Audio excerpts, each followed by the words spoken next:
first spread I do is the monthly spread, which is just the word July as well as the calendar at the bottom.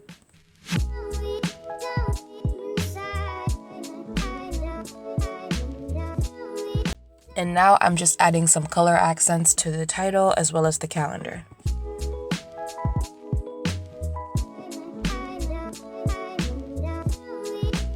And now I'm just drawing the flowers that I already outlined. I decided to not film the outlining process because it would make this video quite long because it took me some time. All you have to do is just arrange some veins and flowers around the corners. Now I'm just adding some color to the leaves and flowers as well as the border.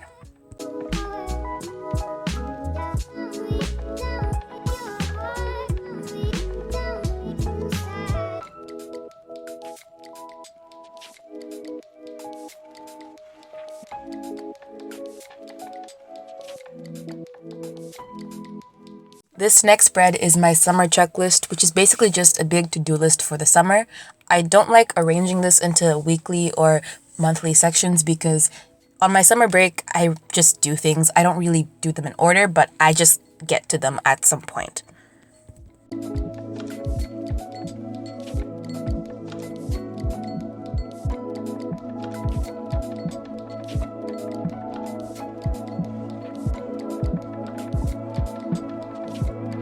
Next is my summer cleaning spread, which is just a week-by-week plan of all the areas of chores that I'd like to do each week. So for example, one week would be laundry, another would be cleaning my bookshelves, etc.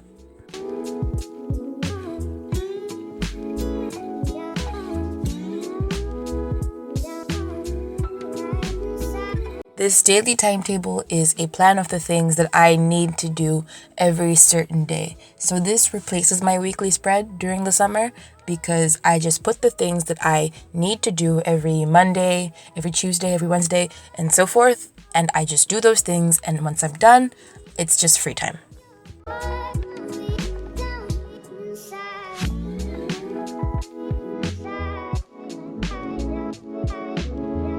As always, thank you guys so much for watching this video. I hope you enjoyed it and found it useful. If you did, please leave a like and a comment and subscribe if you'd like to see more content like this. I will see you guys in the next video. So goodbye for now.